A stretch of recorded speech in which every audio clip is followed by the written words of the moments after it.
ઉઠો, જાગો અને જ્યાં સુધી ધ્યેય પ્રાપ્તિ ન થાય ત્યાં સુધી મંડ્યા રહો. આ મહામંત્ર આપી ભારતની નિદ્રાધીન પ્રજામાં પ્રાણ ફૂંકનાર તથા સમગ્ર યુરોપ અમેરિકામાં ભારતની આધ્યાત્મિકતાની યશ પતાકા લહેરાવનાર સ્વામી વિવેકાનંદથી ભલા કોણ અજાણ હશે. એમનું સ્મરણ કરતાં જ આપણા માનસપટ પર આવે છે તેજસ્વી ચહેરો, વિશાળ લલાટ, પ્રકાશના કિરણો વેરતી ચમકતી આંખો, મસ્તક પર ભગવો ફેંટો અને ભગવા વસ્ત્રોમાં ઓપતું સુગઠિત શરીર. કેવું આકર્ષક અને ભવ્ય વ્યક્તિત્વ! એવી જ ઓજસ્વી હતી એમની વાણી કે જેમાં હતું મંત્રનું બળ. એ જ વાણીની શક્તિએ સમગ્ર અમેરિકાની ભૌતિકતા ઉપર આધ્યાત્મિકતાની મહત્તા પ્રસ્થાપિત કરી હતી. એ વાણીએ દેશ વિદેશના અસંખ્ય મહાનુભાવો તથા વિદ્વાનોને મંત્રમુગ્ધ કર્યા હતા. પશ્ચિમના વિદ્વાન મનીષી રોમા રોલાં કહે છે, એમની વાણી એટલે ભવ્ય સંગીત. એમની શબ્દાવલીમાં બિથોવનની શૈલીનો રણકો છે અને ભાવોત્કર્ષ જગાવતા એમના વાણીના લયમાં હેન્ડેલના સમૂહ ગીતોની પરંપરા પ્રતીત થાય છે. એમના વચનામૃતોને જ્યારે હું વાંચું છું ત્યારે વિદ્યુતના આંચકા જેવી ઝણઝણાટી મારા સમગ્ર દેહમાં અનુભવ્યા વગર હું રહી શકતો નથી. તો પછી જ્યારે એ નરવીરના સ્વમુખે જ એ જ્વલંત શબ્દો ઉચ્ચારાયા હશે ત્યારે તેમણે કેવા આંચકા અને કેવા હર્ષોત્કર્ષો ઉત્પન્ન કર્યા હશે. એમની એ વાણી આજે પણ એટલી જ પ્રભાવક છે અને એ વાણીમાંથી પ્રેરણા મેળવીને આજે પણ અસંખ્ય લોકોએ પોતાના સામાન્ય જીવનને મહાન બનાવ્યું છે. ફક્ત 39 વર્ષના પોતાના અલ્પ જીવનકાળમાં આ મહામાનવે સમગ્ર વિશ્વ પર પોતાની દિવ્ય ચેતનાનો જે પ્રભાવ પાથર્યો છે તે યુગો સુધી માનવ જાતિને પ્રકાશિત કરતો રહેશે. આવા મહામાનવના જીવન પ્રસંગોમાંથી ચાલો આપણે પણ પ્રેરણા મેળવીને આપણા જીવનને પ્રકાશિત કરીએ. કોલકાતાના સિમુલિયા વિભાગમાં રહેતું દત્ત કુટુંબ પ્રખ્યાત હતું. પૈસે ટકે સુખી હતું. એ કુટુંબના વિશ્વનાથ દત્ત ભણી ગણીને કોલકાતાની હાઈકોર્ટના એટર્ની બન્યા. તેમના પત્ની ભુવનેશ્વરી દેવી ભક્તિપરાયણ હતા. સાથે સાથે બુદ્ધિમાન અને વ્યવહાર કુશળ પણ હતા. વિશાળ પરિવારનો બોજો તેમના પર હતો. પણ તેમાંથી સમય મેળવીને તેઓ રામાયણ, મહાભારત અને આપણા ધર્મગ્રંથો વાંચતા રહેતા. એમનું વ્યક્તિત્વ એવું પ્રભાવક હતું કે એમના સંપર્કમાં આવનાર દરેકને એમના પ્રત્યે માન અને પૂજ્યભાવની લાગણી થયા વગર રહેતી નહીં. પોતાના કુળને દીપાવે તેવા તેજસ્વી પુત્રની એમને ઝંખના રહેતી. આથી એમણે કાશીમાં રહેલા દત્ત કુટુંબના એક માજી દ્વારા ભગવાન વીરેશ્વરની પૂજા કરાવડાવી. જ્યારે પૂજા થઈ એ સમાચાર મળ્યા ત્યારે ભુવનેશ્વરી દેવીના અંતરમાં શ્રદ્ધા જાગી કે એમની પ્રાર્થના પૂજાનો ભગવાન શિવ જરૂર સ્વીકાર કરશે. અને થયું પણ તેમ જ. એક રાત્રે સ્વપ્નમાં એમને ભગવાન શિવના દર્શન થયા અને તેમને પ્રતીતિ થઈ કે હવે તેમની પૂજા જરૂર ફળશે. એ પ્રતીતિ સાચી પડી.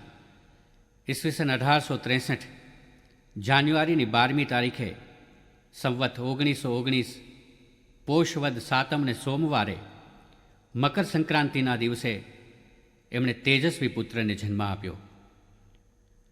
ભગવાન વીરેશ્વરની કૃપાથી પ્રાપ્ત થયેલ પુત્રનું નામ વીરેશ્વર રાખ્યું અને બધા તેને લાડમાં બીલે કહીને બોલાવતા.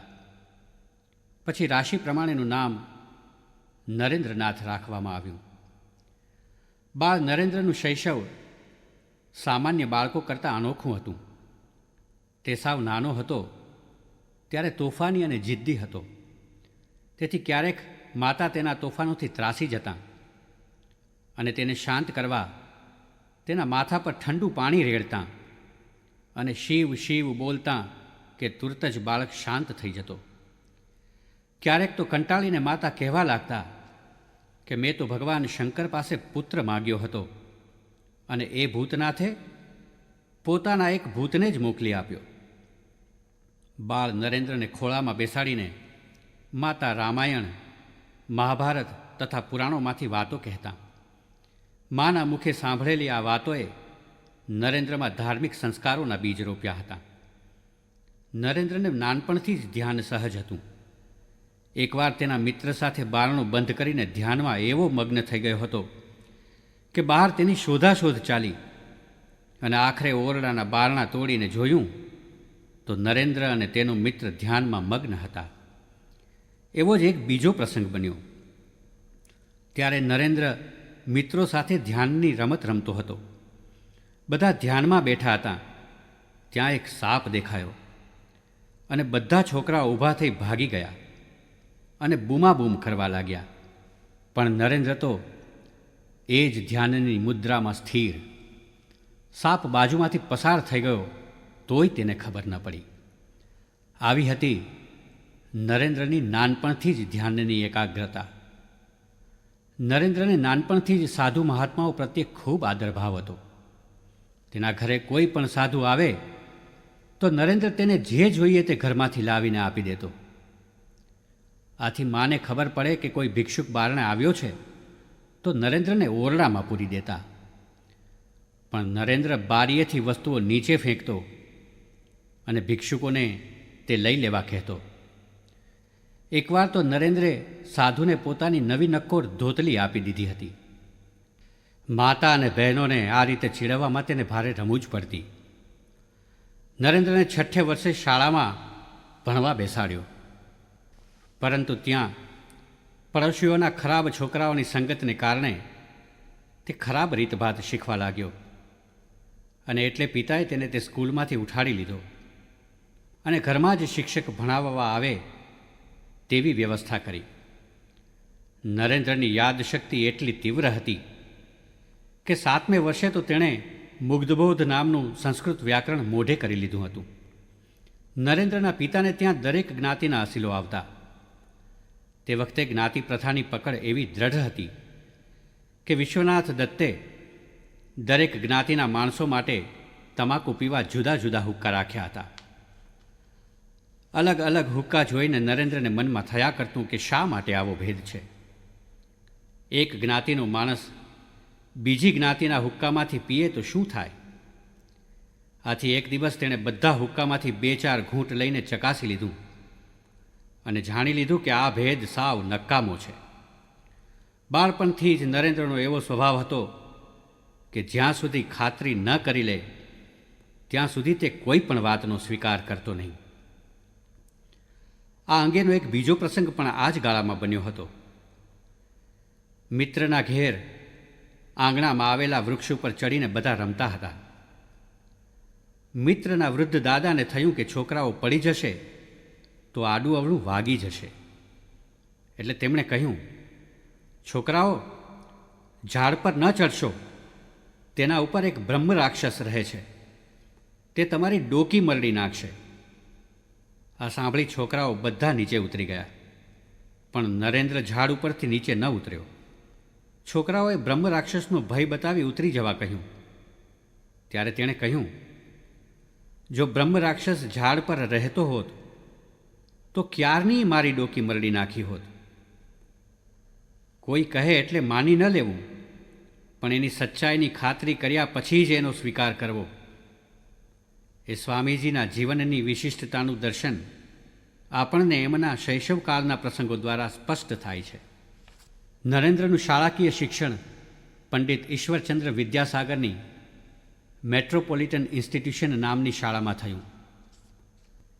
અહીં નરેન્દ્રના સ્વભાવની અનેક વિશિષ્ટતાઓ પ્રગટ થવા લાગી. એક દિવસ વર્ગમાં શિક્ષક ભણાવતા હતા ત્યારે વિદ્યાર્થીઓ અંદરો-અંદર વાતો કરતા હતા. તેમાં નરેન્દ્ર પણ હતો. શિક્ષકે વાતો કરતા વિદ્યાર્થીઓને ઊભા કરીને પ્રશ્નો પૂછ્યા. એમને કોઈને ન આવડ્યા. નરેન્દ્ર વાતો તો કરતો જ હતો, પણ એનું ધ્યાન શિક્ષકના ભણાવવામાં પણ હતું. એટલે તેણે તુરત જ સાચો જવાબ આપ્યો. શિક્ષકે વાતો કરતા બધા છોકરાઓને ઊભા રાખ્યા અને નરેન્દ્રને બેસી જવા કહ્યું. ત્યારે નરેન્દ્ર કહ્યું, સાહેબ, હું પણ ઊભો રહીશ, કેમ કે હું પણ વાતો કરતો હતો. આમ કહીને તે પણ ઊભો જ રહ્યો. સત્ય પ્રત્યેનું પ્રેમ અને સત્યનું પાલન એ પણ નરેન્દ્રમાં નાનપણથી જ રહેલું હતું. એક દિવસ વર્ગમાં શિક્ષક એક વિદ્યાર્થીને ખોટી રીતે મારી રહ્યા હતા. તેનું આવું અમાનુષી વર્તન જોઈને ક્રોધના આવેગમાં નરેન્દ્ર હસી પડ્યો. શિક્ષકે તે વિદ્યાર્થીને પડતો મૂકીને નરેન્દ્રને હાથમાં લીધો. તેનો કાન પકડીને બાંકડા ઉપર ઊભો કર્યો. તેનો કાન થોડો ચીરાઈ ગયો અને લોહી નીકળવા લાગ્યું. નરેન્દ્ર ક્રોધિત થઈને શિક્ષકને કહ્યું, મારો કાન શા માટે ખેંચો છો? અમને કોઈને મારવાનો તમને શું અધિકાર છે? ત્યાં જ ઈશ્વરચંદ્ર વિદ્યાસાગર અચાનક ત્યાં આવી ચડ્યા અને હકીકત સાંભળીને તે શિક્ષકને ઠપકો આપ્યો તથા નરેન્દ્રને પોતાની ઓફિસમાં લઈ જઈને શાંત પાડ્યો.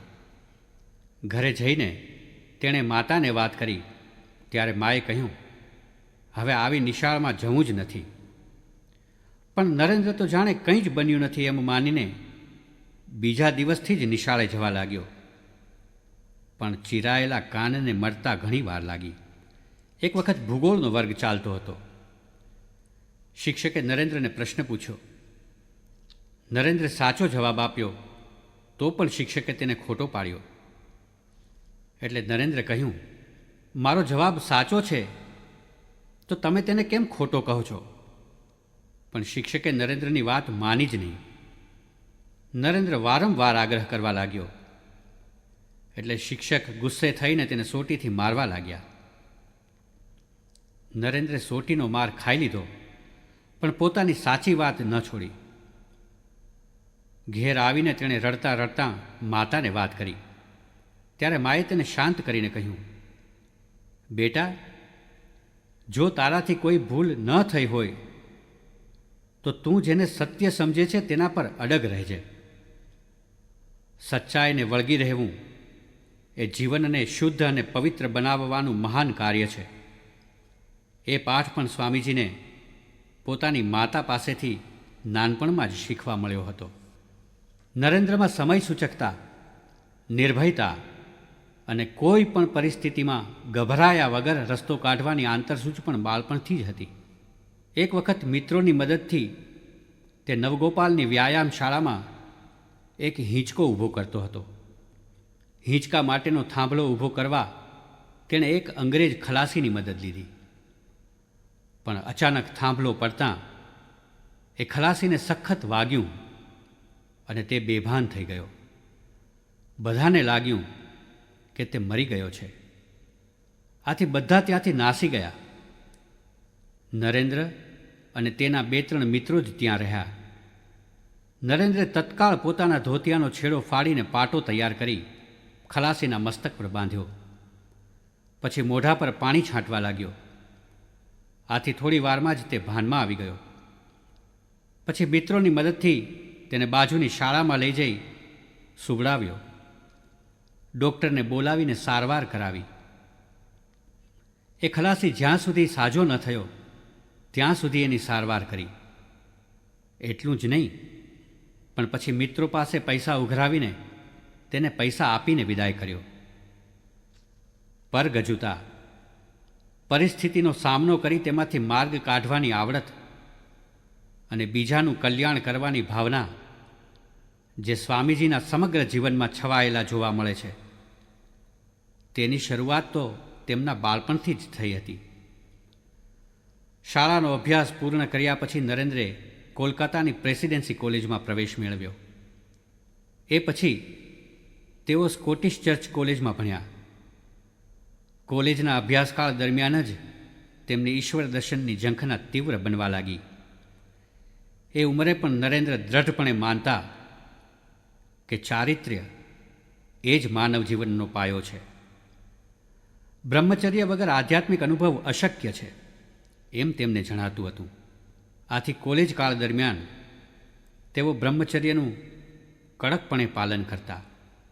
જે કોઈ મહાત્મા કે સાધુ પુરુષ મળે તેમને તેઓ એક જ પ્રશ્ન પૂછતા, તમે ઈશ્વરને જોયા છે? પરંતુ તેમને ક્યાંયથી એવો જવાબ હજુ સુધી મળ્યો ન હતો કે હા, મેં ઈશ્વરને જોયા છે. એક દિવસ તેઓ આ પ્રશ્નનો ઉત્તર મેળવવા બ્રાહ્મ સમાજના અગ્રણી મહર્ષિ દેવેન્દ્રનાથ ઠાકુર પાસે પહોંચી ગયા. તે વખતે દેવેન્દ્રનાથ ગંગામાં હોડીમાં રહીને સાધના કરતા હતા. નરેન્દ્ર ત્યાં જઈને એમને સીધો જ પ્રશ્ન કર્યો કે મહાશય, શું આપે ઈશ્વરને જોયા છે? આનો સીધો ઉત્તર આપવાને બદલે તેમણે કહ્યું, બેટા, તારી આંખો યોગીના જેવી છે. આ સાંભળીને નરેન્દ્રે ફરીથી એ જ પ્રશ્ન કર્યો અને ફરી તેમને એ જ જવાબ મળતા તેઓ નિરાશ થઈ પાછા ફરી ગયા. એ અરસામાં એમના કોલેજના પ્રિન્સિપાલ વિલિયમ હેસ્ટીએ વર્ગમાં સમાધિ અવસ્થાનું વર્ણન કરતી કવિ વર્ડ્સવર્થની કવિતા ભણાવતી વખતે કહ્યું, આવી સમાધિ શક્ય છે. આ યુગમાં આવી સમાધિ જોવી હોય તો દક્ષિણેશ્વરમાં રામકૃષ્ણ પરમહંસને જોઈ આવો. તેઓ વારંવાર આવી સમાધિમાં ચાલ્યા જાય છે.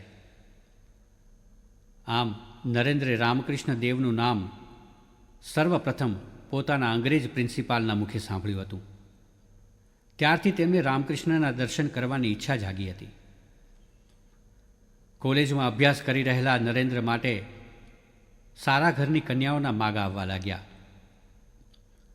માતા પિતા પણ તેના લગ્ન અંગે વિચારણા કરવા લાગ્યા. આ બધું જોઈને નરેન્દ્રે સ્પષ્ટપણે જણાવી દીધું કે મારે લગ્ન કરવા નથી.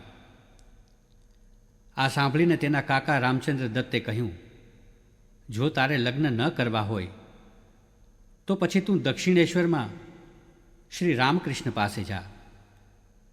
આમ ફરીથી નરેન્દ્રને શ્રી રામકૃષ્ણ પાસે જવાનું સૂચન મળ્યું. સાંસારિક જીવન પ્રત્યે નરેન્દ્રને રુચિ જ નહોતી. આ વિશે તેમણે પોતે જ કહ્યું હતું કે યૌવનમાં પ્રવેશ કરતાં જ મારા માનસચક્ષુ સમક્ષ દરરોજ 2 ચિત્રો ખડા થતા. તેમાં એક ચિત્રમાં વૈભવ, વિલાસ, સુખ સમૃદ્ધિ, પત્ની, સંતાન વગેરે હતા, જ્યારે બીજા ચિત્રમાં અકિંચન, ત્યાગી, ઈશ્વર ચિંતનમાં લીન બનેલો, ખુલ્લા આકાશની નીચે વૃક્ષની છાયામાં પડ્યો રહેતો, જે કંઈ મળે તેનાથી દેહનું પોષણ કરી લેતો આત્મનિષ્ઠ સંન્યાસી દેખાતો. નરેન્દ્રને ત્યારે થતું કે ત્યાગ અને ભોગ બંને સ્થિતિઓમાં રહી શકવાની ક્ષમતા તેનામાં રહેલી છે. પણ પછી તો એવું થયું કે સંસારી જીવનનું ચિત્ર ધીમે ધીમે ઝાંખું થતું ગયું અને સંન્યાસી જીવનનું ચિત્ર વધારે સ્પષ્ટ અને ઉજ્જવળ થતું ગયું. તે સમયે તેને થતું હતું કે શાશ્વત સુખ તો કેવળ સંન્યસ્ત જીવનથી જ મળી શકશે. તેથી તે એવા પ્રકારનું જીવન ગાળવાનું નક્કી કરીને ઈશ્વરનું ચિંતન કરતાં કરતાં ઊંઘી જતો. એક દિવસ તેમના પડોશી સુરેન્દ્રનાથ મિત્ર દક્ષિણેશ્વર જઈ રહ્યા હતા. તેમની સાથે નરેન્દ્ર પણ શ્રી રામકૃષ્ણના દર્શન કરવા ગયો. શ્રી રામકૃષ્ણ તો નરેન્દ્રને જોતા વેત જ ઓળખી ગયા કે આ તો ધ્યાનસિદ્ધ ઋષિ. કોલકાતાના આવા ભૌતિક વાતાવરણમાંથી આવી ઊંચી આધ્યાત્મિક કક્ષા ધરાવતા યુવાનને જોઈને તેમને આનંદ થયો અને આશ્ચર્ય પણ થયું. શ્રી રામકૃષ્ણ દેવના આગ્રહથી નરેન્દ્રે થોડા ભજનો ગાયા. જ્યારે તેણે મન ચલો નિજ નિકેતને એ ભજન ગાયું ત્યારે તો શ્રી રામકૃષ્ણ સમાધિમગ્ન થઈ ગયા. નરેન્દ્રને તેના પ્રિન્સિપાલે વર્ણવેલી સાચી સમાધિની સ્થિતિનું સ્પષ્ટ દર્શન થયું. તેના ઉપર શ્રી રામકૃષ્ણ દેવના વ્યક્તિત્વનો ઊંડો પ્રભાવ પડ્યો. પછી તેઓ જ્યારે બીજી વાર મળવા ગયા ત્યારે તેમણે પેલો પ્રશ્ન કે જે દરેક મહાત્માને તેઓ પૂછતા હતા તે પૂછી નાખ્યો, મહાશય, શું આપે ઈશ્વરને જોયા છે? તેમને ઉત્તર મળ્યો, હા, જેવી રીતે હું તને અહીં જોઉં છું તેવી જ રીતે હું ઈશ્વરને જોઉં છું. ફેર એટલો જ કે હું એને વિશેષ સ્પષ્ટતાથી જોઉં છું. ઈશ્વરને જોઈ શકાય. જેવી રીતે તારી સાથે વાત કરું છું એ જ રીતે ઈશ્વરની સાથે પણ વાત કરી શકાય. પણ એવી દરકાર કોણ કરે છે? સ્ત્રી, પુત્ર, ધન અને સંપત્તિ માટે લોકો આંસુની નદીઓ વહાવે છે, પરંતુ ઈશ્વરને માટે કોણ એવું કરે છે? જો કોઈ મનુષ્ય સાચા હૃદયથી ઈશ્વરને માટે આંસુ સારે તો જરૂર એને ઈશ્વરના દર્શન થાય. આ સાંભળીને નરેન્દ્ર તો દિગ્મૂઢ બની ગયો. આખરે એને એક એવા પુરુષ મળ્યા ખરા કે જેમણે ઈશ્વરને જોયા છે. એટલું જ નહીં, પણ તેઓ તો બીજાને પણ એના દર્શન કરાવી શકે તેમ છે. તેમને એમ પણ લાગ્યું કે આ વાણી કોઈ ઉપદેશકની વાણી નથી, પણ આ તો સાક્ષાત્કારની વાણી છે. શ્રી રામકૃષ્ણ દેવની પવિત્રતા, મહાનતા અને અનુભૂતિની સચ્ચાઈના રણકારથી નરેન્દ્ર અત્યંત પ્રભાવિત થઈને પાછા ફર્યા. ફરી બીજી વખતે તો તેમને અનોખો જ અનુભવ થયો. આ વખતે શ્રી રામકૃષ્ણ દેવે તેમની છાતી ઉપર પોતાનો જમણો પગ મૂકી દીધો અને એમનો સ્પર્શ થતાં જ નરેન્દ્રનું સમગ્ર અસ્તિત્વ શૂન્યમાં લઈ પામવા લાગ્યું. ત્યારે નરેન્દ્ર બોલી ઉઠ્યા, મહાશય, આપ આ શું કરી રહ્યા છો? ઘેર મારા માતા પિતા છે. આ સાંભળીને શ્રી રામકૃષ્ણ હસી પડ્યા અને નરેન્દ્રની છાતી ઉપર હાથ ફેરવતા બોલી ઉઠ્યા, ઠીક છે, હમણાં ભલે આ બધું બંધ રહે. વખત આવ્યે બધું થઈ રહેશે. અને તત્ક્ષણ નરેન્દ્રનો એ અનુભવ શમી ગયો. પશ્ચિમની કેળવણીથી રંગાયેલા પ્રખર બુદ્ધિમાન, પાશ્ચાત્ય તત્વજ્ઞાનનો અભ્યાસ કરી પોતાના મનને દ્રઢ બનાવનાર નરેન્દ્રને સમજાયું નહીં કે એકાએક આ શું બની ગયું. તેમના બુદ્ધિવાદી માનસને આ અનુભવથી આકરો ફટકો લાગ્યો. તેમણે ગમે તેમ કરીને પણ આ રહસ્યનો તાગ મેળવવા પ્રયત્ન કર્યો અને નક્કી કર્યું કે હવે શ્રી રામકૃષ્ણની પાસે જવામાં પૂરી સાવધાની રાખવી. પણ ફરી વખત તેની સાવધાનીના તમામ પ્રયત્નો નિષ્ફળ ગયા. શ્રી રામકૃષ્ણના સ્પર્શથી તેઓ ઊંડી સમાધિમાં ઉતરી ગયા. શ્રી રામકૃષ્ણે તેમની આ સમાધિ દશામાં તેમનો સઘળો પૂર્વ વૃત્તાંત જાણી લીધો. આ વિશે શ્રી રામકૃષ્ણે શિષ્યોને પાછળથી કહ્યું હતું કે નરેન્દ્ર તો પૂર્ણ અવસ્થાએ પહોંચેલો ધ્યાનસિદ્ધ ઋષિ છે અને જે દિવસે તેને પોતાના ખરા સ્વરૂપનું જ્ઞાન થશે તે દિવસે તે સ્વેચ્છાએ યોગ બળથી પોતાનું શરીર છોડી દેશે. શ્રી રામકૃષ્ણના ત્યાગ, પવિત્રતા અને સતત ઈશ્વર ભક્તિનો નરેન્દ્ર ઉપર ઊંડો પ્રભાવ પડ્યો અને તેઓ હવે વારંવાર દક્ષિણેશ્વર જવા લાગ્યા. શ્રી રામકૃષ્ણ તો નરેન્દ્રને પહેલેથી જ ઓળખી ગયા હતા, પણ પાશ્ચાત્ય સંસ્કૃતિના પ્રભાવ હેઠળ ઘડાયેલું એમનું ભૌતિક મન હજુ શ્રી રામકૃષ્ણને સમજી શકતું ન હતું. પણ શ્રી રામકૃષ્ણને પણ ક્યાં ઉતાવળ હતી. એમણે નરેન્દ્રને ક્યારેય સીધો ઉપદેશ આપ્યો નહીં, ક્યારેય કોઈ કાર્ય કરવાની મનાઈ કરી નહીં. તે મૂર્તિ પૂજામાં નથી માનતો તો શું થયું, એનોય સમય આવશે એમ માનીને એના નિરાકાર ઈશ્વર ચિંતનને એમણે ક્યારેય અટકાવ્યું નહીં. એ સર્વત્ર વિલસી રહેલા બ્રહ્મને સ્વીકારતો નથી તો રામકૃષ્ણને એનોય વાંધો ન હતો. એક દિવસ તે પ્રતાપચંદ્ર હાજરા સાથે વાર્તાલાપ કરી રહ્યો હતો કે આ તે કેવું, આ કુંજોય બ્રહ્મ ને આ પ્યાલોય બ્રહ્મ ને આ પાણી બ્રહ્મ. અંદરની રૂમમાં રહેલા શ્રી રામકૃષ્ણ આ સાંભળી બહાર આવ્યા અને નરેન, આ તું શું કહે છે એમ કહીને સ્પર્શ કરી જ દીધો અને નરેનનું આખું વિશ્વ બ્રહ્મમય બની ગયું. એને બ્રહ્મની એવી નક્કર અનુભૂતિ થઈ અને પાછી આ અનુભૂતિ દિવસો સુધી રહી.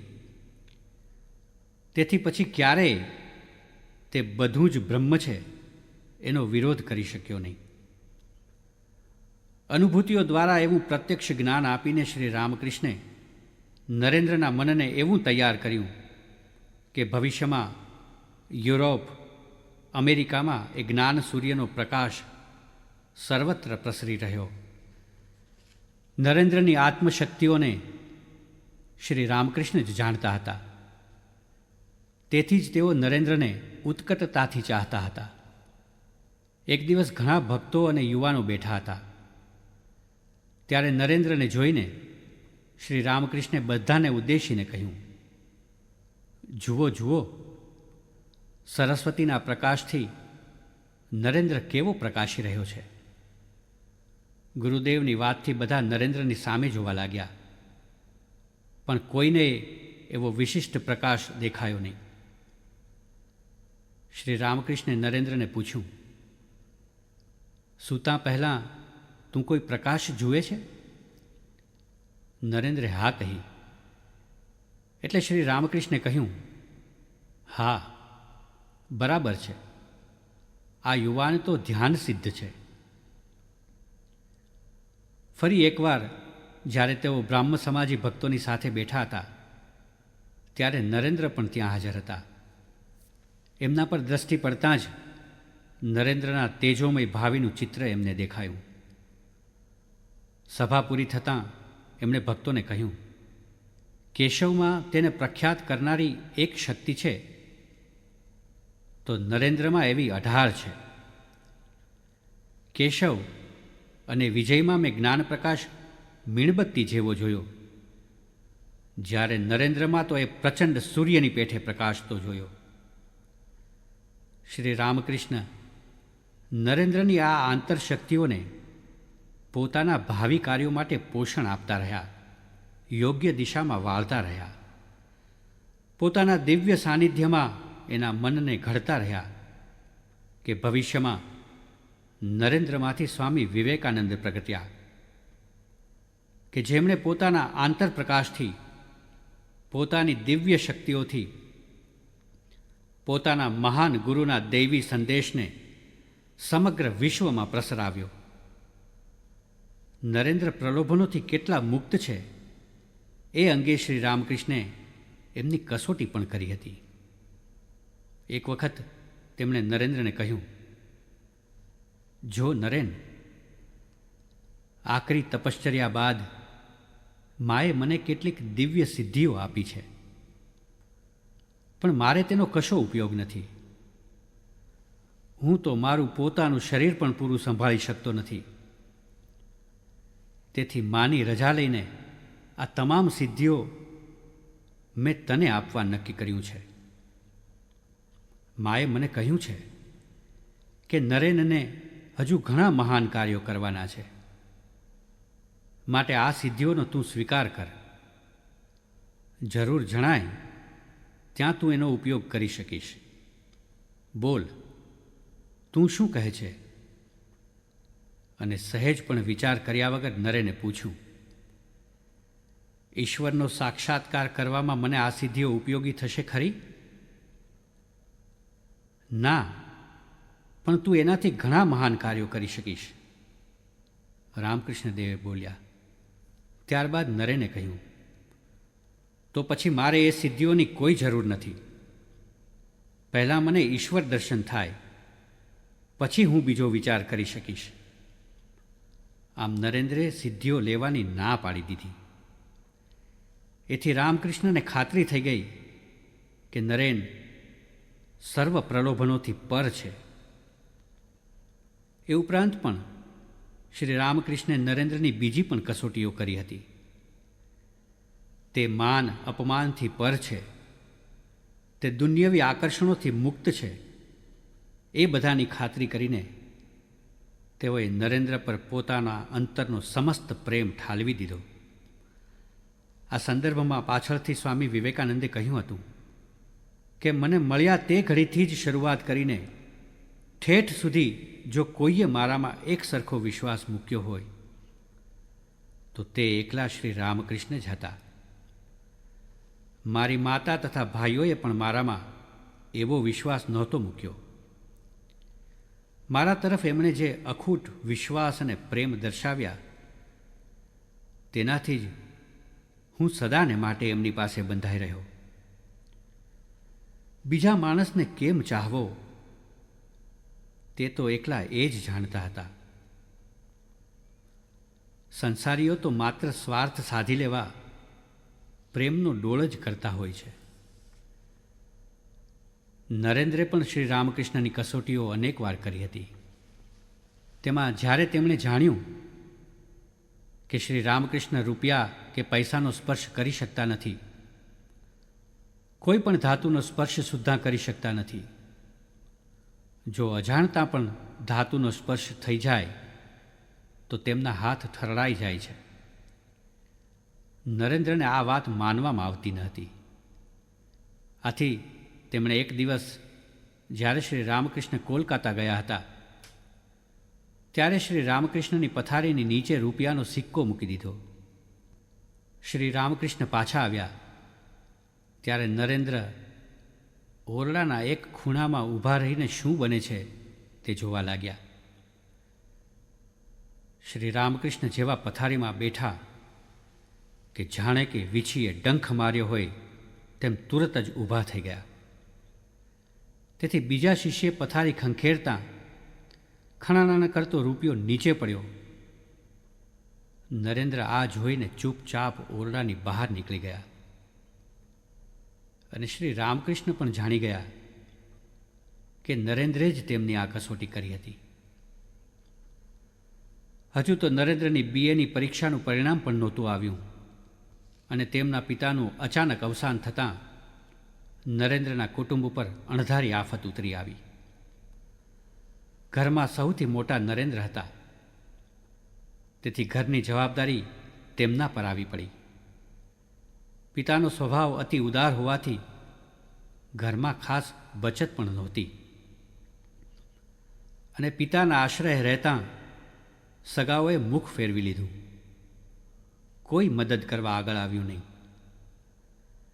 ઘરમાં આર્થિક પરિસ્થિતિ વિકટ બની ગઈ. તે એટલી હદ સુધી કે ખાવાના પણ સાસા પડવા લાગ્યા. ઘણીવાર તો એવું પણ બનતું કે ઘરમાં બહુ જ ઓછી રસોઈ થઈ શકી હોય ત્યારે નરેન્દ્ર છાના માના રસોડામાં જઈને જોઈ લેતા અને પછી માને કહેતા કે આજે મિત્રના ઘેર જમીને આવ્યો છું. દિવસો સુધી આવી કપરી સ્થિતિમાં તેઓ નોકરીની શોધમાં એક ઓફિસથી બીજી ઓફિસે ધક્કા ખાતા, પણ ક્યાંયથી નોકરી મળતી ન હતી. આથી એક દિવસ તેમના મનમાં વિચાર ઝબકી ગયો કે શ્રી રામકૃષ્ણ તો જગદંબા સાથે વાતો કરે છે, તો પછી એમના દ્વારા જગદંબાને કહીને મારી આર્થિક મુશ્કેલીઓને દૂર કરી શકાશે. આમ વિચારીને તેમણે એક દિવસ શ્રી રામકૃષ્ણને આ વાત કરી અને તેમની કપરી આર્થિક મુશ્કેલી દૂર થાય તેવી જગદંબાને પ્રાર્થના કરવા વિનંતી કરી. ત્યારે શ્રી રામકૃષ્ણે કહ્યું, બેટા, હું આવી માગણી ન કરી શકું. તું પોતે મંદિરમાં જઈને જગદંબાને કહે તો જ થાય. જો આજે મંગળવાર છે, રાત્રે કાલી મંદિરમાં જજે, માને સાષ્ટાંગ પ્રણામ કરજે અને તેમની પાસે ઇષ્ટ વરદાન માગી લેજે. નરેન્દ્ર જેવા મંદિરમાં પ્રવેશ્યા અને મૂર્તિની સામે ઊભા રહ્યા તો મૂર્તિ સાક્ષાત જગદંબા રૂપ બની ઝળહળી રહી. તેમણે સાષ્ટાંગ પ્રણામ કરીને પ્રાર્થના કરી, મા, મને વિવેક આપ, વૈરાગ્ય આપ, જ્ઞાન આપ, ભક્તિ આપ. પ્રાર્થનાથી એમનું મન શાંત થઈ ગયું. જગદંબાનો દિવ્ય પ્રકાશ એમના હૃદયમાં છવાઈ ગયો. પાછા આવ્યા ત્યારે શ્રી રામકૃષ્ણે તેમને પૂછ્યું કે જગદંબા પાસે માગી લીધું ને? ત્યારે તેમણે કહ્યું, અરે એ તો હું ભૂલી જ ગયો. શ્રી રામકૃષ્ણે એમને બીજી વખત મોકલ્યા. ત્યારે પણ તેઓ ભૂલી ગયા. ફરી ત્રીજી વખત મોકલ્યા ત્યારે તેમણે ખાસ યાદ રાખ્યું હતું કે મા પાસે આર્થિક મુશ્કેલી દૂર કરવાની માગણી કરવાની છે. પણ જેવા મા જગદંબા પાસે ઊભા કે તેમને થોડા રૂપિયા પૈસા માગવાની શરમ આવી. તેમને થયું કે આ તો કોઈ મહારાજા પાસે બે શેર રીંગણા માગવા જેવી વાત છે. તેથી તેમણે માને પ્રાર્થના કરતાં કહ્યું, મા, મને ધન સંપત્તિ નથી જોઈતી. તું મને જ્ઞાન, વિવેક, વૈરાગ્ય અને ભક્તિ આપ. પછી જ્યારે શ્રી રામકૃષ્ણે આ વાત જાણી ત્યારે તેઓ પ્રસન્ન થઈ ગયા અને કહ્યું કે તું ભોગ સંપત્તિ માટે સર્જાયો જ નથી. પછી રામકૃષ્ણે જ તેમને આશીર્વાદ આપતા કહ્યું, જા, તારા કુટુંબીજનોને સાદા અન્ન વસ્ત્રની કદી તંગી નહીં પડે. નરેન્દ્રે જો મા પાસે ધન સંપત્તિ માગી હોત તો તેઓ અતિ શ્રીમંત બન્યા હોત. પણ એવા તો અસંખ્ય શ્રીમંતો પૃથ્વી પર આવીને ચાલ્યા ગયા. એમની કોને ખબર છે? પણ નરેન્દ્રે જગદંબા પાસે જ્ઞાન, વૈરાગ્ય અને વિવેક માગ્યા તો તેઓ એ મેળવીને વિશ્વવંદ્ય વિભૂતિ સ્વામી વિવેકાનંદ બની ગયા. એ પછી શ્રી રામકૃષ્ણને ગળામાં દર્દની શરૂઆત થઈ. દર્દ ધીમે ધીમે વધવા લાગ્યું. નરેન્દ્રને આ દર્દ ગંભીર લાગતાં તેમણે ઊંડી તપાસ કરાવી અને કેન્સરનું નિદાન થયું. તેમને સારવાર માટે કોલકાતા લઈ જવામાં આવ્યા. ત્યાં નરેન્દ્રની રાહબરી હેઠળ બધા શિષ્યોએ શ્રી રામકૃષ્ણની 24 કલાક સેવા શુશ્રૂષાની જવાબદારી વહેંચી લીધી. નિષ્ણાત ડૉક્ટરની સારવાર, શિષ્યો અને શ્રી મા શારદા દેવીની કાળજીભરી સંભાળ છતાં રોગ વધતો જ ગયો. આથી નરેન્દ્ર પણ ખૂબ જ ગંભીર બની ગયા. તેમણે ગુરુભાઈઓને કહ્યું, ગુરુદેવની માંદગી ગંભીર છે. આપણે જે કંઈ આધ્યાત્મિક પ્રગતિ કરવી હોય તે આ સમયે જ કરી લેવી જોઈએ, નહીતર તેમના ગયા પછી પસ્તાવાનો પાર નહીં રહે. બધા ગુરુભાઈઓ ગુરુદેવની સેવાની સાથે સાથે નરેન્દ્રની રાહબરી હેઠળ આત્મશુદ્ધિના કાર્યમાં પણ લાગી ગયા. એક દિવસ શ્રી રામકૃષ્ણે નરેન્દ્રને બોલાવ્યા ને પોતાની પાસે બેસાડી તેનામાં શક્તિ સંચાર કર્યો. નરેન્દ્રને પોતાની અંદર જાણે વિદ્યુતનો પ્રવાહ આવી રહ્યો હોય તેવો અનુભવ થયો. જ્યારે નરેન્દ્ર સમાધિમાંથી જાગ્યા ત્યારે જોયું તો શ્રી રામકૃષ્ણ રડી રહ્યા હતા. તેમણે કહ્યું, નરેન, આજે મેં તને મારું સર્વસ્વ આપી દીધું છે. હવે હું સાવ ફકીર બની ગયો છું. આ શક્તિ દ્વારા તું મહાન કાર્યો કરી શકીશ. એ પછી બીજે દિવસે પણ શ્રી રામકૃષ્ણે નરેન્દ્રને પાસે બેસાડીને કહ્યું, જો નરેન, તારા હાથમાં આ બધાને સોંપીને જાઉં છું, કારણ કે તું સહુના કરતાં વધારે બુદ્ધિશાળી અને શક્તિશાળી છો. બધાને ખૂબ પ્રેમ કરજે. અને એ પછી 2 દિવસ બાદ જ શ્રી રામકૃષ્ણે પોતાની ઐહિક જીવનલીલા સંકેલી લીધી. શ્રી રામકૃષ્ણની મહાસમાધિ બાદ તેમના યુવાન શિષ્યો પાછા ઘરે નહોતા ગયા. તેઓ સંન્યાસી બની ગયા. વરાહનગરમાં એક ભૂતિયું મકાન સસ્તા ભાડાથી રાખ્યું અને ત્યાં રહેવા લાગ્યા. એ બધાના નેતા હતા નરેન્દ્રનાથ. મઠના એ પ્રારંભના દિવસો આકરી કસોટીના હતા, કઠોર તપસ્યાના હતા. સંપન્ન પરિવારોના એ યુવાનો ભિક્ષામાં જે કંઈ મળે તેનાથી નિર્વાહ કરતા હતા. ક્યારેક એકલા ભાત જ હોય અને ક્યારેક કંઈ ન પણ મળે. વસ્ત્રોમાં એકમાત્ર કૌપીન અને થોડા ભગવાં વસ્ત્રો. બિછાનામાં માત્ર એક સાદડી, એક ભગવું વસ્ત્ર બહાર દોરી ઉપર ટીંગાડી રાખવામાં આવતું. જેમને બહાર શહેરમાં જવું હોય તેઓ તે પહેરીને જતા. પરંતુ આ યુવાનો પોતાના સાધન ભજનમાં મસ્ત રહેતા. તેમને કોઈ વસ્તુનો અભાવ સાલતો જ ન હતો. તેમની શ્રદ્ધા ભક્તિ અનન્ય હતી, વૈરાગ્ય અદ્ભુત હતો. આ વિશે સ્વામીજીએ કહ્યું હતું કે આવી આકરી તપશ્ચર્યા જોઈને ભૂત પણ ભાગી જાય. પણ શ્રી રામકૃષ્ણ દેવના આ યુવાન શિષ્યોને ગુરુદેવે પ્રેમના સૂત્રથી એવા બાંધ્યા હતા કે તેઓમાંથી કોઈ મઠ છોડીને ક્યાંય ગયું નહીં.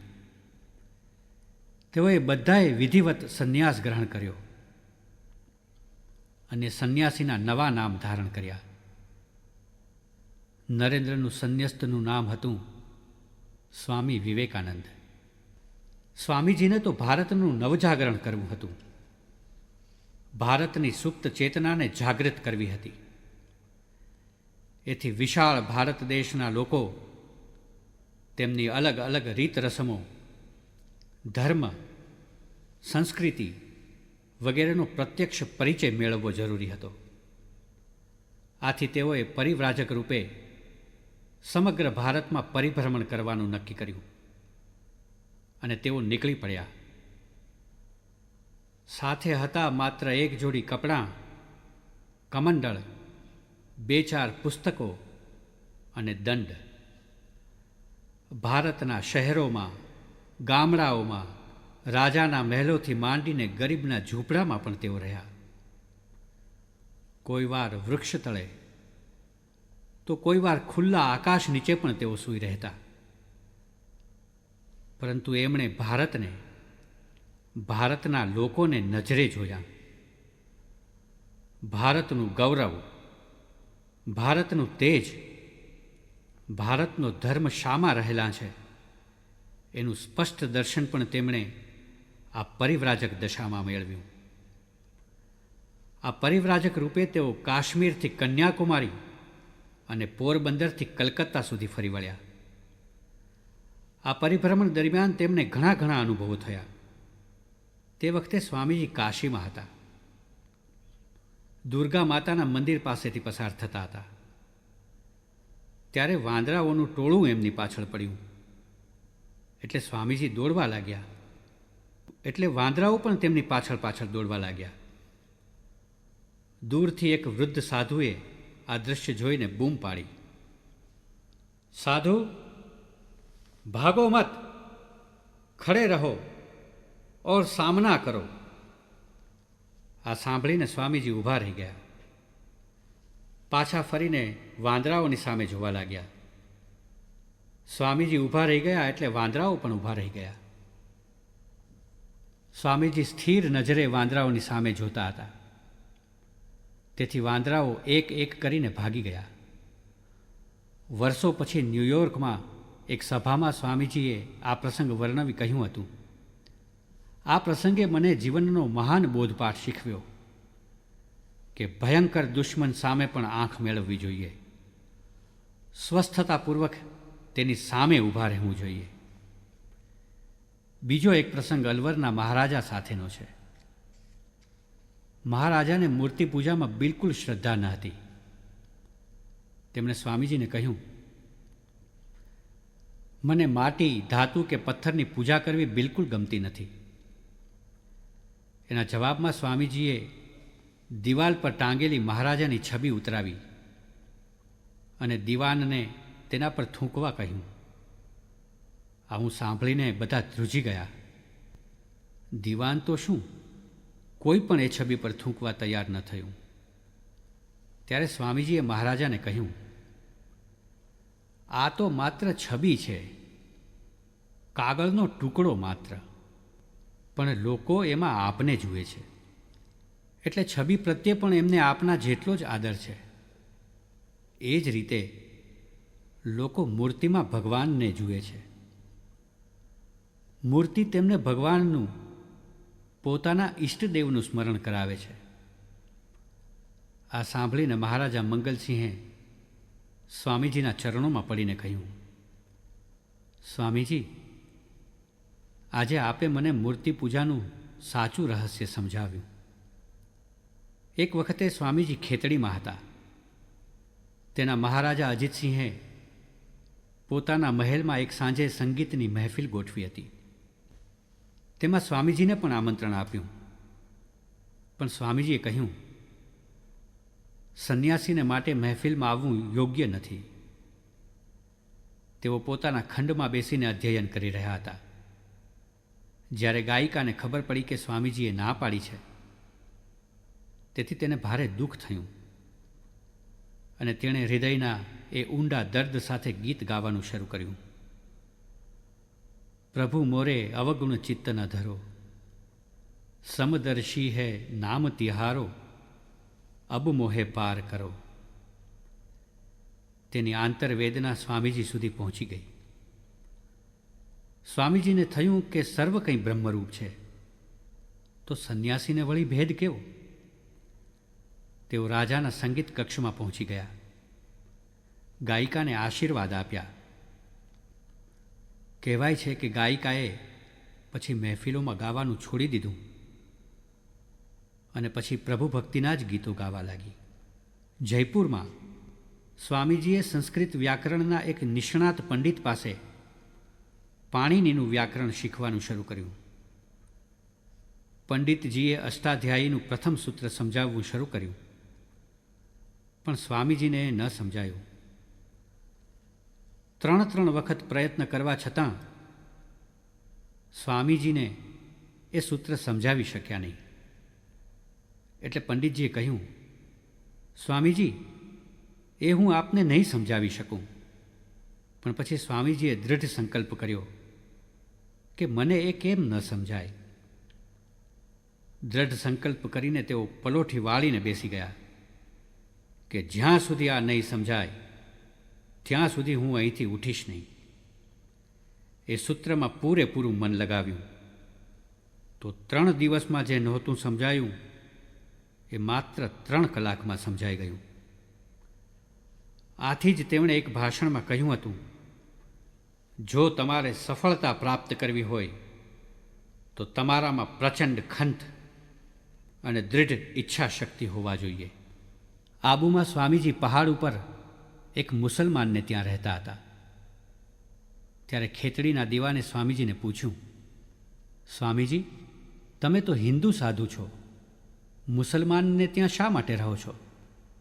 સ્વામીજીએ તેમને કહ્યું, તમે આ શું કહો છો? હું તો સંન્યાસી છું, તમારા બધા વિધિ નિષેધોથી પર. હું તો હરિજન સાથે પણ જમી શકું. મારી દ્રષ્ટિએ કોઈ ઉચ્ચ કે નીચ નથી. બધામાં એક જ આત્મા પ્રકાશી રહ્યો છે. સ્વામીજીની વાણીમાં સત્ય પ્રકાશી રહ્યું હતું. એટલે દીવાન તો આશ્ચર્યથી સ્વામીજીને જોઈ જ રહ્યા. આબુમાં જ સ્વામીજીને પોતાના ગુરુભાઈ સ્વામી તુર્યાનંદ મળી ગયા. તે વખતે સ્વામીજીએ તેમને કહ્યું હતું, હરિભાઈ, હજુ સુધી હું તમારા આ કહેવાતા ધર્મને સમજી શક્યો નથી. મારું હૃદય એટલું વિશાળ થઈ ગયું છે કે બીજાના દુઃખનો અનુભવ કરવાનું મેં શીખી લીધું છે. વિશ્વાસ કરો, સમગ્ર માનવજાતિના તીવ્ર દુઃખની અનુભૂતિ મારામાં જાગી રહી છે. સ્વામીજીનું ગળું રૂંધાઈ ગયું. આંખમાંથી આંસુ વહેવા લાગ્યા. ત્યારે સ્વામી તુર્યાનંદે જાણે સ્પષ્ટ દર્શન કર્યું કે સંસારના દુઃખોથી સ્વામીજીનું હૃદય બળવો પોકારી રહ્યું છે. તેમનું હૃદય જાણે કે એક મોટી કડાઈ છે, તેમાં તેઓ એવો મલમ તૈયાર કરી રહ્યા છે કે જેથી સંસારના સર્વ દુઃખો શમી જાય.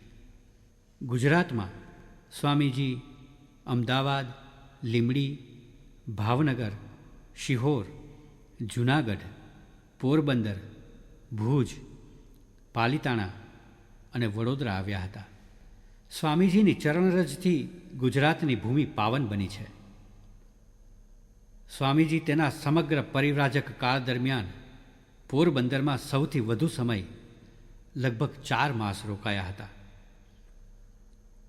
પોરબંદરના એડમિનિસ્ટ્રેટર શંકર પાંડુરંગ પંડિત સંસ્કૃતના વિદ્વાન હતા. તેમની પાસે વિશાળ પુસ્તકાલય હતું. તેઓ સ્વામીજીની વિશિષ્ટ શક્તિઓને ઓળખી ગયા હતા. તેમને ત્યાં સ્વામીજી 4 મહિના રોકાયા હતા ને તેમણે શંકર પાંડુરંગ પંડિતને વેદોના અનુવાદમાં સહાય કરી તથા તેઓ પોતે ફ્રેન્ચ ભાષા શીખ્યા. પંડિતજીએ જ સ્વામીજીને કહ્યું હતું, સ્વામીજી, આ દેશમાં આપની કદર નહીં થાય. આપે વિદેશ જવું જોઈએ. આમ અમેરિકામાં શિકાગોમાં ભરાનારી ધર્મસભામાં જવાની પ્રથમ પ્રેરણા સ્વામીજીને પોરબંદરમાંથી મળી હતી. સમગ્ર ભારતમાં પરિભ્રમણ કરીને આખરે તેઓ ભારતના છેક દક્ષિણ કિનારે આવી પહોંચ્યા. ત્યાં કન્યાકુમારી દેવીની પૂજા કરીને સમુદ્ર કિનારે આવ્યા. તે સમયે પણ તેમના મનમાં માતૃભૂમિની દુર્દશા અને તેના ઉપાયો વિશેનું ચિંતન ચાલી રહ્યું હતું. પછી તેઓ સમુદ્રમાં તરતા તરતા થોડે દૂર આવેલા એક વિશાળ ખડક ઉપર પહોંચ્યા. આસપાસ ઘૂઘવતો વિશાળ સમુદ્ર, ઉપર વિશાળ આકાશ અને એ ખડક ઉપર બેઠેલા સંન્યાસી ધ્યાનમગ્ન બની ભારત માતાનું ચિંતન કરી રહ્યા હતા. ઋષિઓનો પ્રકાશમાન દેશ આટલો દુર્બળ કેમ બની ગયો? લોકો આટલા દુઃખી, દરિદ્ર, હીન કેમ બની ગયા? તેઓએ 3 દિવસ અને 3 રાત સતત ભારત માતાનું જ ચિંતન કર્યું અને જગદંબા પાસે ઉપાય માગ્યો. ભારતના ઇતિહાસમાં આવું ક્યારેય બન્યું નથી કે એક સંન્યાસી પોતાની માતૃભૂમિને પ્રકાશવંતી, સમૃદ્ધિથી છલકાતી બનાવવા ધ્યાન કરે. આજે એ શિલા વિવેકાનંદ શિલા તરીકે ઓળખાય છે અને ત્યાં સ્વામીજીનું ભવ્ય સ્મારક રચવામાં આવ્યું છે. આ ચિંતનમાં સ્વામીજીને ભારતની દુર્દશાના કારણો સ્પષ્ટ રીતે પ્રગટ થયા. પહેલું, સાચા ધર્મની સમજનો અભાવ. બીજું, રાષ્ટ્રભાવનાનો લોપ. ત્રીજું, નિમ્ન વર્ગના લોકોની અવહેલના. અને ચોથું, સ્ત્રીઓની દુર્દશા. મુખ્ય આ 4 કારણો સ્પષ્ટ થતાં તેમને જણાયું કે ભારતની આ સમસ્યાઓનો ઉકેલ લાવવો હોય તો પ્રજામાં સાચા શિક્ષણની આવશ્યકતા છે. તે માટે ધન જોઈશે અને તેમણે સંકલ્પ કર્યો કે હું સાગર પાર કરીને અમેરિકા જઈશ અને ભારતના કરોડો દરિદ્ર નારાયણો માટે સહાય મેળવી લાવીશ. 1893માં તેઓ અમેરિકા જવા નીકળ્યા. ત્યાં પહોંચ્યા પછી ખબર પડી કે ધર્મસભા તો છેક સપ્ટેમ્બરમાં ભરાવાની હતી. વળી ધર્મસભામાં પ્રવેશ મેળવવા ઓળખપત્ર જોઈએ અને ઓળખપત્ર મેળવવાની તારીખ પણ જતી રહી છે. વળી 2 મહિના રોકાવા જેટલા પૈસા પણ નહોતા. અમેરિકામાં પ્રવેશતા વેંત જ તેમને અનેક મુશ્કેલીઓનો સામનો કરવો પડ્યો. શિકાગોથી તેઓ બોસ્ટન આવ્યા. ત્યાં તેમને હાર્વર્ડ યુનિવર્સિટીના વિદ્વાન પ્રોફેસર જ્હોન એચ રાઇટનો પરિચય થયો. સ્વામીજીથી પ્રોફેસર રાઇટ ખૂબ પ્રભાવિત થયા. તેમણે સ્વામીજીને કહ્યું, અરે સ્વામીજી, આપની પાસે ઓળખપત્ર માગવો એ તો સૂર્ય પાસે એના પ્રકાશવાના હક વિશે પૂછવા જેવું છે. હું તમને હિન્દુ ધર્મના પ્રતિનિધિ તરીકે પ્રવેશ અપાવી દઈશ. ભલામણ ચિઠ્ઠીમાં તેમણે લખ્યું કે આપણા તમામ વિદ્વાન પ્રોફેસરોના જ્ઞાનને ભેગા કરીએ તો પણ જેમનું જ્ઞાન ચડી જાય એવી આ વ્યક્તિ છે.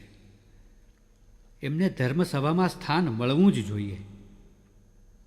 પછી પ્રોફેસર રાઇટે શિકાગો સુધીની ટિકિટ પણ કઢાવી આપી.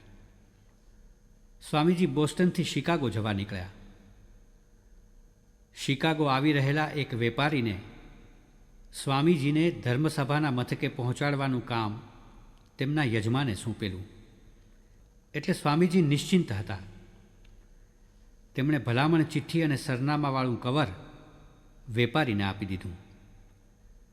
શિકાગો રેલવે સ્ટેશનની ભીડમાં એ વેપારી તો ક્યાંય નીકળી ગયો અને સ્વામીજી સ્ટેશન પર એકલા રહી ગયા. તે આખી રાત તેમણે માલસામાન રાખવાના એક ખોખામાં કડકડતી ઠંડીમાં વિતાવી. ભૂખ, તરસ અને થાકથી સ્વામીજીનું શરીર મ્લાન થઈ ગયું હતું. તેઓ ફૂટપાથની એક ધારે બેસી ગયા અને જગદંબાને પ્રાર્થના કરી કહેવા લાગ્યા, હે માં, તારી ઈચ્છા પ્રમાણે થાઓ. અને ત્યાં તો થોડીવારમાં રસ્તાની સામેના એક બંગલાનું બારણું ખુલ્યું. એક જાજરમાન સ્ત્રી બહાર આવી. સ્વામીજી પર દ્રષ્ટિ પડતાં તેમની પાસે આવીને પૂછ્યું, શું આપ ધર્મસભાના પ્રતિનિધિ છો? સ્વામીજીએ હા પાડી અને પોતાની મુશ્કેલીઓ કહી. ત્યારે તે બાનું મિસિસ હેલે કહ્યું, આપ અમારે ત્યાં રહો, આરામ કરી સ્વસ્થ થાઓ, પછી હું જ આપને ધર્મસભામાં લઈ જઈશ. જગન્માતાએ સ્વામીજીની પ્રાર્થના સાંભળી અને ધર્મસભામાં જવાની સઘળી વ્યવસ્થા ગોઠવાઈ ગઈ. બીજે દિવસે એટલે કે સપ્ટેમ્બરની 11મી તારીખ ઈસવીસન 1893માં શિકાગોની આર્ટ ઇન્સ્ટિટ્યૂટના હોલ ઓફ કોલમ્બસમાં સવારે 10 વાગે ધર્મસભાનો પ્રારંભ થયો. વિશ્વભરમાંથી વિવિધ ધર્મોના પ્રતિનિધિઓ આવેલા હતા. હોલમાં બેઠેલા સુશિક્ષિત જનોની સંખ્યા હતી 7,000ની. સભામાં એક પછી એક ધર્મોના પ્રતિનિધિઓ બોલવા આવતા હતા. જ્યારે સ્વામીજીનું નામ બોલાયું ત્યારે તેમણે કહ્યું, હમણાં નહીં. પછી બીજી વાર બોલાયું ત્યારે પણ તેમણે ના પાડી. પણ પછી બપોરની સભામાં તો તેમનું નામ બોલાતાં જ તેઓ ઊભા થઈ મંચ પર આવ્યા. તેમણે સરસ્વતીને પ્રણામ કર્યા, ગુરુદેવને પ્રણામ કર્યા અને ભાષણની શરૂઆત કરી. ઉદ્બોધન કર્યું, અમેરિકાના મારા બહેનો અને ભાઈઓ, આ ઉદ્બોધને જ જાદુ કર્યું. આ શબ્દો બધા જ શ્રોતાઓના હૃદયને સ્પર્શી ગયા અને આખો હોલ તાળીઓના ગડગડાટથી ગુંજી ઉઠ્યો. પછી તો તેમના 10 મિનિટના ટૂંકા વ્યાખ્યાને સમગ્ર સભાને મંત્રમુગ્ધ કરી દીધી. તેમનું વ્યાખ્યાન અગાઉથી તો તૈયાર કરેલું હતું જ નહીં, પણ એ સ્વામીજીના આત્મામાંથી આવેલું હતું. એમાં ભારતના સનાતન ધર્મની વાત હતી. સર્વ ધર્મ પ્રત્યેનો આદર ભાવ હતો. પ્રત્યેક ધર્મની મહાનતાનો સ્વીકાર હતો અને હિન્દુ સંસ્કૃતિની વિશેષતાનું પ્રાગટ્ય હતું. વળી એમનું વ્યાખ્યાન ભલે માત્ર 10 જ મિનિટનું હતું, પણ એમાં તેમની તપસ્યાની શક્તિ હતી. તેમની જીવનભરની સાધનાનો નિચોડ હતો. આથી આ વ્યાખ્યાન સર્વના હૃદયમાં છવાઈ ગયું અને સ્વામીજી એક જ દિવસમાં વિશ્વવિખ્યાત બની ગયા. પછી તો એમના વ્યાખ્યાનો સાંભળવા લોકો ઉમટી પડતા,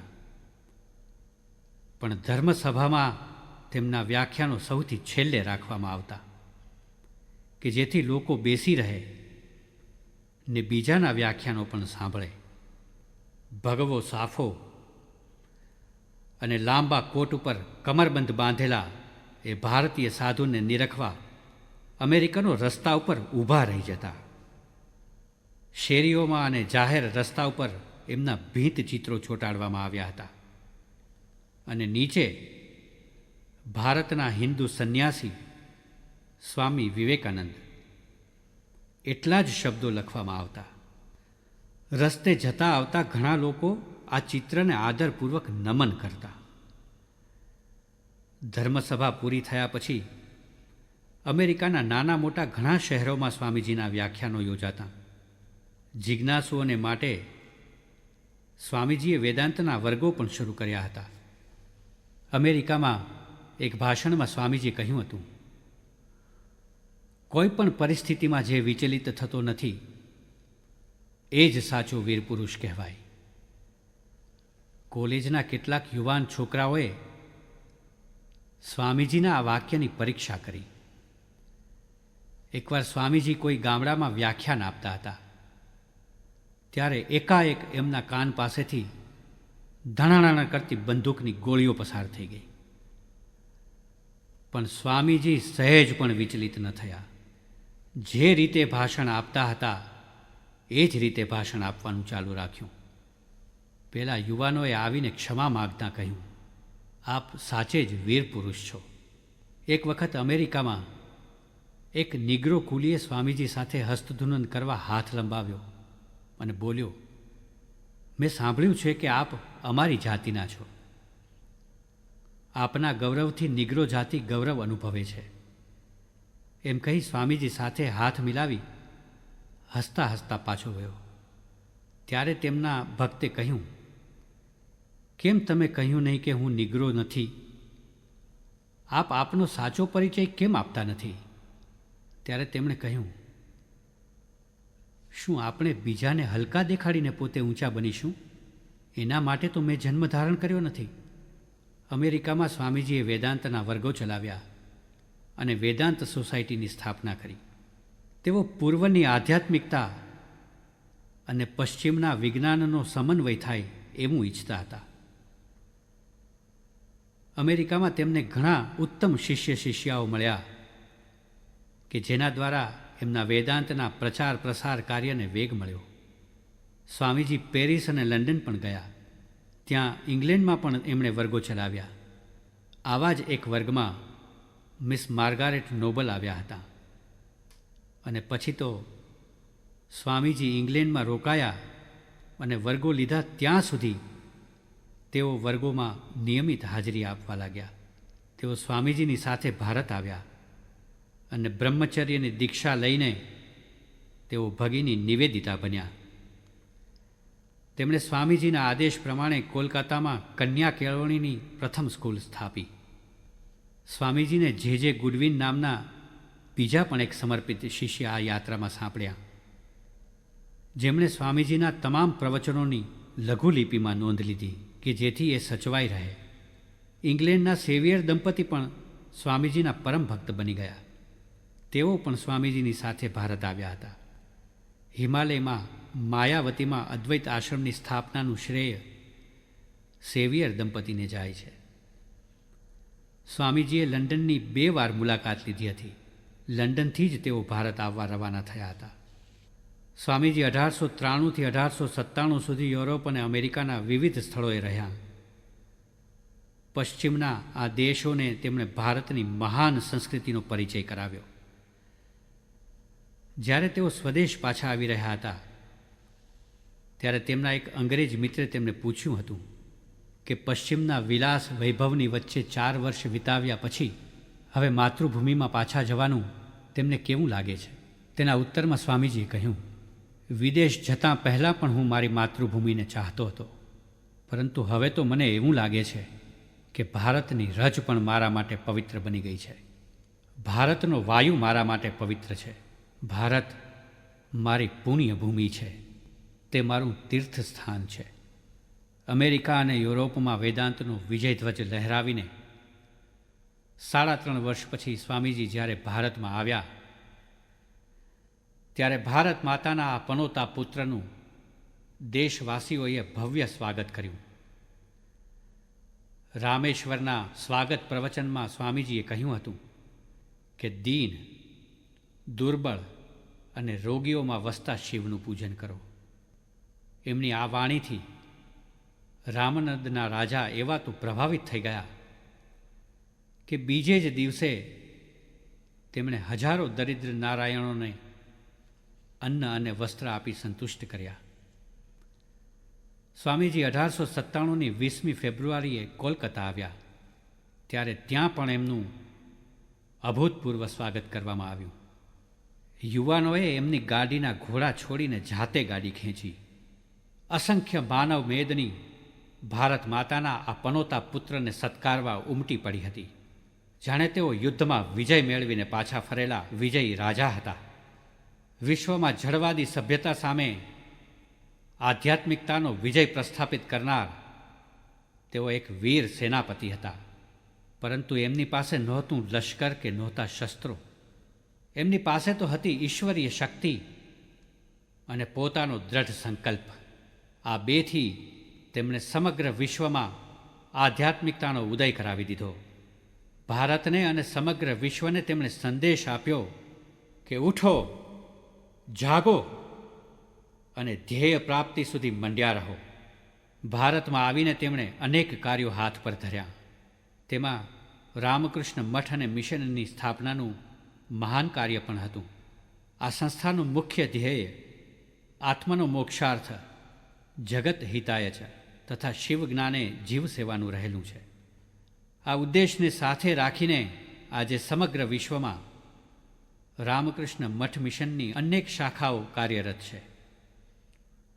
ભગિની નિવેદિતા દ્વારા બાલિકા વિદ્યાલયની સ્થાપનાનું કાર્ય પણ તેમણે આ સમય દરમિયાન જ કર્યું. ઉપરાંત માયાવતીમાં હિમાલયમાં અદ્વૈત આશ્રમની સ્થાપના કરી કે જ્યાં કોઈ મૂર્તિ કે છબી રાખીને તેની પૂજા કરવામાં નથી આવતી. સ્વામીજીએ સૈકાઓથી સૂતેલા ભારતને જગાડવાનું કાર્ય કર્યું. તેમણે રાષ્ટ્ર ચેતના કે જે લુપ્ત થવા લાગી હતી તેને પુનઃ ઝંકૃત કરીને રાષ્ટ્ર ચેતનાના પ્રવાહને વહેતો કર્યો.